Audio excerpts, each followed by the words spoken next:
జమ్మలమడుగులో MLA Adinarayana రెడ్డిపై Vaikapa MLC Ramasubba Reddy చేసిన వ్యాఖ్యలను ఖండిస్తూ టీడీపీ నేతలు విలేకరుల సమావేశం నిర్వహించారు.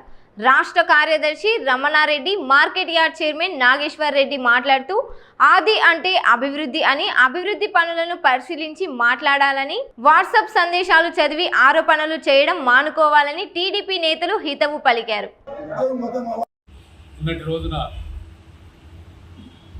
ఎమ్మెల్సీ గారైనటువంటి రామసుబ్బారెడ్డి గారు గౌరవ శాసనసభ్యులు ఆదినారాయణ రెడ్డి కుటుంబం పైన రాష్ట్రంలో ఎక్కడికి జరగని దోపిడీ జమ్మలమడుగులో జరుగుతుందని చెప్పి మాట్లాడడం జరిగింది. ఇసుక అయితేనేమి, గ్రావెల్ అయితేనేమి ఇక్కడ దోపిడీ విపరీతంగా జరుగుతుందని చెప్పడం చాలా ఆశాస్పదంగా ఉంది. ఎందుకంటే ఇక్కడ ఆది అంటేనే అభివృద్ధి, అభివృద్ధి అంటేనే ఆది.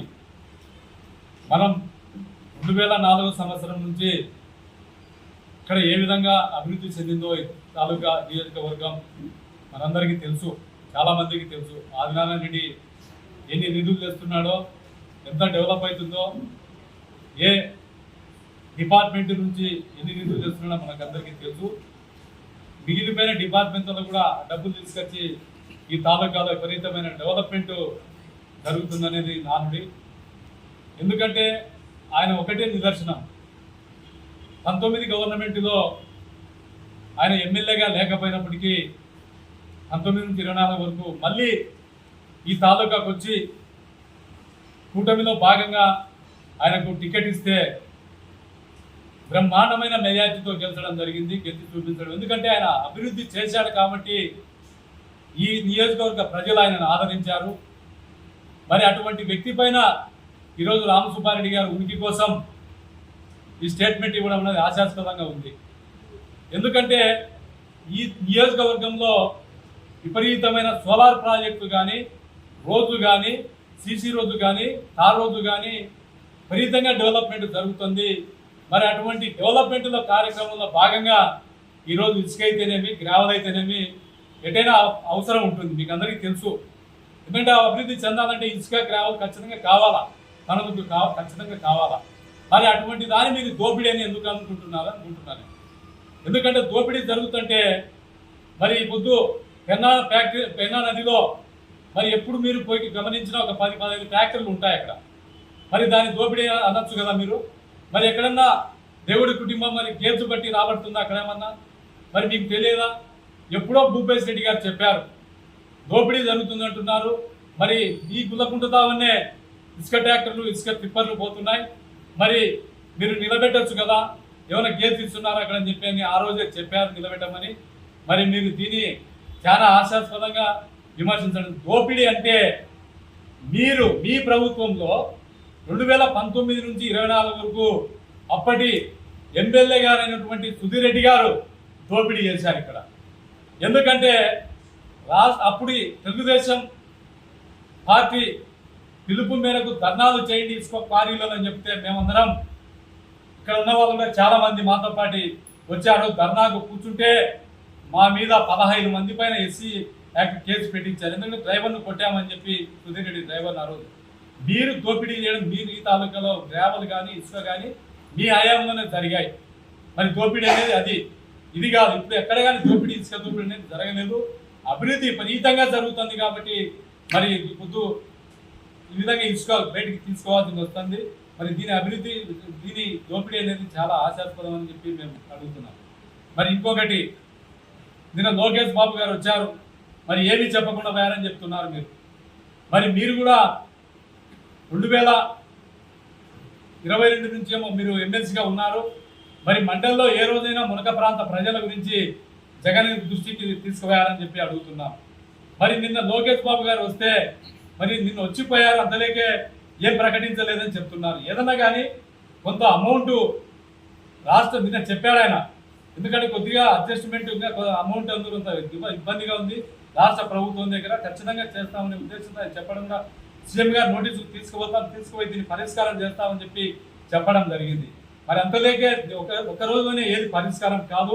మీరు కూడా ఈ కడప జిల్లా నుంచి ముఖ్యమంత్రిగా ఆ రోజు జగన్మోహన్ రెడ్డి గారు ఉన్నారు. మీకు కూడా బాధ్యత ఈరోజు తెలుగుదేశం ప్రభుత్వానికి ఎంత బాధ్యత ఉందో ఆ రోజు వైసీపీ ప్రభుత్వంలో మీకు కూడా ఎమ్మెల్సీగా ఉన్నారు. మీకు కూడా ఈ నియోజకవర్గ ప్రజలను బాగు కోసం మీకు కూడా బాధ్యత ఖచ్చితంగా ఉంది రామసుబ్బారెడ్డి అన్న గారు.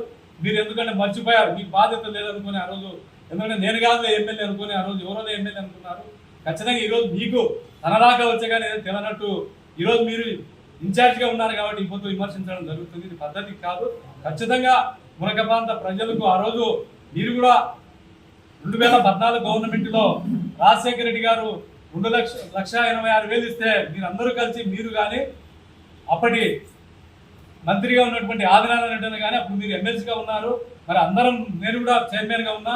మరి ఆ రోజు అందరం కలిసి కలెక్టర్ గారి దగ్గరికి పోయి కలెక్టర్ ఆఫీస్లో 6,75,000 రూపాయలు ఆ రోజు అందరికీ ప్రకటించడం జరిగింది. చాలా సంతోషపడ్డాము. ఆ రోజు కూడా మీరు కూడా ఉన్నారు.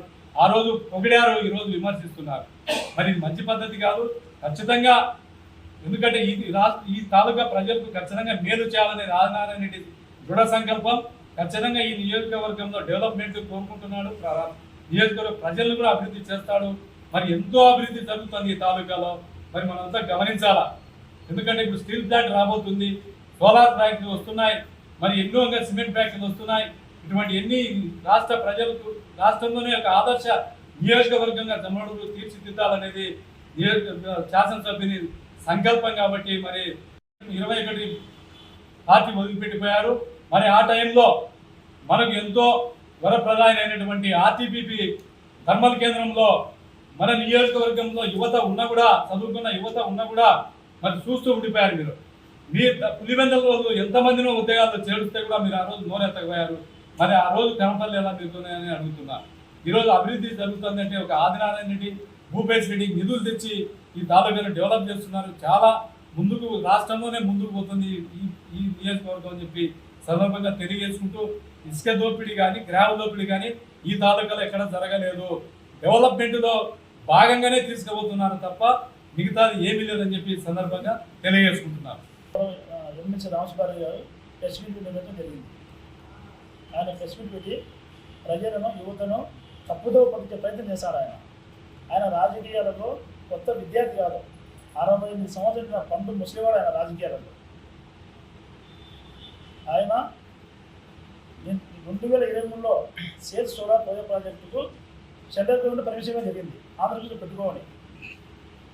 అప్పటి గత ప్రభుత్వ పెద్దలు మూటలు ఇస్తే కానీ పర్మిషన్ ఇవ్వమని చెప్పడం జరిగింది. గత ప్రభుత్వంలో సేల్స్ సోలార్ పవర్ ప్రాజెక్టు 1 ఎకరైనా రిజిస్టర్ డాక్యుమెంట్ ఉందా అని మేము అడుగుతున్నాను. ఈరోజు మన కూటమి ప్రభుత్వంలో మన గౌరవ ఆదినారాయణ రెడ్డి గారు, మన యువనాయకుడు భూపేష్ రెడ్డి ఆధ్వర్యంలో టీకోటూరు గ్రామంలో కానీ, డ్యూకలూటాలో కానీ, పెద్దపల్లి మండలం 2 మండలాల్లో సేల్స్ సోలార్ పవర్ ప్రాజెక్టు 2,400 ఎకరాలు భూములు రిజిస్టర్ అయిన మాట వాస్తవం కాదో మీ నాయకుడు టీకోటూరు శివన్నను అడిగి తెలుసుకోండి. మీరు ఇదే సేల్స్ సోలార్ పవర్ ప్రాజెక్టు 600 మెగావాట్లతో 11 నెలల్లోనే ఈ కంపెనీని ఈ పవర్ ప్రాజెక్ట్ పూర్తి చేయడం జరిగింది. దీనిని మన లోకేష్ బాబు గారు కూడా ప్రారంభోత్సవం రావడం జరిగింది. నిన్న ఈ సేల్స్ సోలార్ పవర్ ప్రాజెక్టులో మన యువతకు ఉద్యోగాలు రావడానికనేది, మన వాళ్ళకు భూములకు మంచి డబ్బులు ఇవ్వడైతే కానీ మన వాళ్ళ దగ్గర నుంచి చూశాను నేనే ఆయన చెప్పిన మాటలు కూడా. అదేవిధంగా గండికోట టూరిజానికి గత ప్రభుత్వంలోనే మేము నిధులు కోసం మేమే శనగలు పంపించామంట రామసుబ్బారెడ్డి గారు. 2018లో రోప్వే స్టార్ట్ అయితే మీ ప్రభుత్వంతో రోప్వేను ఆపారు. మన కూడి ప్రభుత్వం వచ్చిన తర్వాత మన గౌరవ ఆదినారాయణ రెడ్డి గారు, భూపేష్ రెడ్డి ఇద్దరు కలిసి 70 కోట్ల నిధులతో శాసకి స్కీమ్ ద్వారా గండికోట నిధులు తెచ్చిన మాట వాస్తవం. 80% వర్క్ కూడా కంప్లీట్ అయింది. అది నువ్వు తెలుసుకో. అలాగే గండికోట ముఖ్యవాసులకు నిన్న లోకేష్ బాబు వచ్చి ఎటువంటి హామీ ఇవ్వాలని మీరు మాట్లాడుతున్నారు. నిన్న లోకేష్ బాబు గారు మన గండికోట ముఖ్యవాసు బాధ్యత గురించి ఎమ్మెల్యే ఆదినారాయణ రెడ్డి గారు, భూపేష్ రెడ్డి గారు, సార్ మాకు ఈ విధంగా మా వాళ్ళకు ఈ డబ్బులు రావాలా, ముఖ్యవాసు చాలా ఇబ్బంది పడుతున్నారు సార్, ఇక్కడ ఒక స్మాల్ ఇండస్ట్రీ కూడా పెట్టాలని అడగడం జరిగింది. ఆయన సానుకూలంగా స్పందించారు. సేల్స్ సోలార్ ప్రాజెక్టులో మీటింగ్లో కానీ, మన టీడీపీ దత్తాపురంలో కార్యకర్త మీటింగ్లో కానీ నేను ఖచ్చితంగా గండిపల్లి ముంపు వాసుడు 100% న్యాయం చేసే బాధ్యత నాదని కూడా చెప్పడం జరిగింది. అలాగే స్మాల్ ఇండస్ట్రీ కూడా పెడతాం ఖచ్చితంగా ఇక్కడ ఉండే వాళ్ళందరికీ మనం ఉపాధి చూపిస్తామని చెప్పడం కూడా జరిగింది. అది కూడా నువ్వు తెలుసుకో. అలాగే సంఖ్యపేట బ్రిడ్జి 2018 స్టార్ట్ అయింది. దాన్ని మీ ప్రభుత్వం చేయాలి ఆపుతారు. మళ్ళీ ఇప్పుడు అదే బ్రిడ్జిని మన కూడి ప్రభుత్వంలో మన నాయకులే మళ్ళీ రీస్టార్ట్ చేయడం జరిగింది. నేను కూడా అక్కడ విలేకరులు వచ్చి చూసారు అక్కడ ఎక్కడ ఎట్లా వర్క్ జరిగేది కూడా. అయితే స్టీల్ ప్లాంట్ వాళ్ళు స్టీల్ ప్లాంట్ మేము చేసామంటారు. మీరు మన జిల్లా ముఖ్యమంత్రి ఉండి ఈ స్టీల్ ప్లాంట్ 3 సార్లు టంకాయ కొట్టారు. దాంట్లో ఎంత పర్సెంట్ మీరు ఈ స్టీల్ ప్లాంట్లో పూర్తి చేసాం మాకు చెప్పాలా. మేము ఇదే ఈరోజు మా యువ నాయకుడు మా గౌరవ మంత్రివర్యులు నారా లోకేష్ బాబు గారు 2029లోనే ఈ స్టీల్ ప్లాంట్ కంప్లీట్ చేసి స్టీల్ ఉత్పత్తులు బయట తీస్తామని చెప్పడం జరిగింది. అది కూడా మీరు తెలుసుకోవాలా. టిట్కో ఇల్లు ఎన్టీఆర్ హౌస్ టిట్కో ఇళ్లను సర్వనాశనం చేశారు. ఎన్టీఆర్ హౌస్ను నాశనం చేశాము. ఈరోజు మళ్ళీ మా కుటుంబం వచ్చిన తర్వాత మేము టిట్కో ఇల్లు కానీ ఎన్టీఆర్ హౌస్ కానీ ఆల్రెడీ ఎర్రగుంటలో టిట్కో పట్టాలు ఇవ్వడం జరిగింది. అక్కడ చేరడంలో జరిగింది. మన గురంచెరులో కూడా 2-3 నెలల్లో పట్టాలు ఇవ్వడం, అక్కడ అందరు పట్టా లబ్ధిదారులు అక్కడ చేరడం జరుగుతుంది. ఇక్కడ 2018లో 1000 మెగావాట్ల సోలార్ పవర్ ప్రాజెక్ట్ వచ్చాయి ఇక్కడికి. కానీ 2018లో 2019 కల్లా కేవలం 200 మెగావాట్ల సోలార్ ప్రాజెక్ట్ మాత్రమే కంప్లీట్ అయింది. మిగతా 700 మెగావాట్ల పవర్ ప్రాజెక్టులు గత 2019-2024 వరకు 5 సంవత్సరాల్లో 1 మెగావాట్ కూడా ఉత్పత్తి కాలేని కారణం మీ యొక్క దౌర్జన్యం, మీ అవినీతి, మీ అరాచకాలకే మీ ఎమ్మెల్సీ రామసుబ్బారెడ్డి గారు, అప్పుడు ఎమ్మెల్సీ సుధీరెడ్డి గారు, వాళ్ళ నాయకుడైన ముఖ్యమంత్రి జగన్మోహన్ రెడ్డి గారు అరాచకాలకు ఒక్క సోలార్ పవర్ ప్రాజెక్టు రాలే. ముందుకు కంపెనీలు భయపడి మన కుటుంబ ప్రభుత్వంలో సోలార్ ప్రాజెక్టులు స్ప్రింగ్ కంపెనీ కానీ, ఆయాన్ కానీ, ఆదాన్ కంపెనీ కానీ ఈరోజు ఈ 20 మెగావాట్లను కూడా అన్ని కంపెనీలు జరుగుతుంది. ఇప్పుడు ఇది కూడా మీరు తెలుసుకోరు. మనకు ఇక్కడ పరిశ్రమలు వస్తే మన యువతకు ఉద్యోగాలు వస్తాయి, మన వాళ్ళకి ఆస్తి కల్పన జరుగుతుంది, మన యొక్క ప్రజలు సుఖసంతోషంగా ఉంటారని మన నాయకులు నిత్యం పోరాడుతున్నారు. అదేవిధంగా వీళ్ళు ధర్మ సంస్కృతి ఎంచుకున్నారు. ధర్మ సంస్కృతిని పెంచిపడేసి ధర్మ విస్మృతిని పెంచి పోషిస్తారు ఈ నాయకులు, ఈ వైఎస్ఆర్ పార్టీ నాయకులు. ఈయన కేవలం రామసుబ్బారెడ్డికి వాళ్ళ యొక్క అధిష్టానం వైఎస్ జగన్మోహన్ రెడ్డి కానీ, సజ్జల రామకృష్ణ రెడ్డి కానీ ఒక స్క్రిప్ట్ రాసి ఈయనకు సెల్లో వాట్సాప్ పెడతారంట. ఆ స్క్రిప్ట్ చదవడమే ఈయన పని. ఈయన ప్రజల నుంచి ఏదో పట్టిన పాపన ఓడిన ఈయన వరుసగా నేను 4 సార్లు ఓడిపోయినా, నేను 4 సార్లు ప్రతిపక్షం ఉండి నేను ప్రజలు పోరాటం చేశా అంటారు. నువ్వు 2 సార్లు మంత్రి అయినావు, 2 సార్లు ఎమ్మెల్యే అయినావు, 2 సార్లు ఎమ్మెల్సీ నువ్వు ఉండవు. ఒక్క రోజైనా ప్రజలు నువ్వు కనుక పట్టించుకుంటే నేను ఎందుకు ఎమ్మెల్యే, నేను ప్రజలు నేను గెలిపారు. ఒక్కసారి ఒక ఊళ్ళో సర్పంచ్ గెలిస్తే 5 ఏళ్ల కాలం పరిమితి ఉండాలి. మళ్ళీ రెండోసారి సర్పంచ్ గెలవాలంటే ఎంతో కష్టంతో కూడుకున్న పని. అలాంటిది 2,40,000 ఓటున్న మన జమ్మూడు ప్రాంతాన్ని మన దేవుడి కుటుంబాన్ని పట్టం కడతానికి కారణం దేవుడి కుటుంబంలో ఉన్న నీతి నిజాయితీ, వాళ్ళు చేసే అభివృద్ధి పనులకే వాళ్ళకు ప్రజలు పట్టం కడుతున్నారు. ఇది కూడా నువ్వు తెలుసుకో. ఇప్పటికైనా మా దేవుడి కుటుంబం గురించి విమర్శించే హక్కు నీకు లేదు.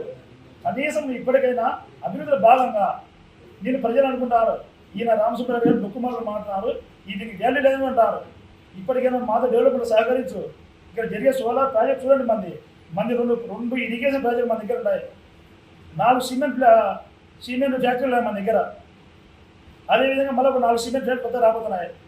ఆయన కొత్త సిమెంట్ వస్తాయి అన్ని చెప్పుదాన్ని కూడా ఒప్పుకోవడంలే. అంటే మనము ఈ మంచి చేసే అతను దాన్ని తప్పుదో పడిచే ప్రయత్నం చేస్తున్నారు. ఇప్పటికైనా మన జిల్లా ప్రజలు చాలా జాగ్రత్తగా ఉన్నారు. ఈయన రామసుబ్బారెడ్డి మాట్లాడే కల్లిపల్లి మాటలకు ఏ మాత్రం కూడా ఈ జనాలు నమ్మడం లేదు. మళ్ళీ రాబోయే ఎలక్షన్లో, లోకల్ బాడీ ఎలక్షన్లో కూడా మొత్తం అన్ని స్థానాలు మనమే కైవసం చేసుకుంటాం. ఎంపీటీసీ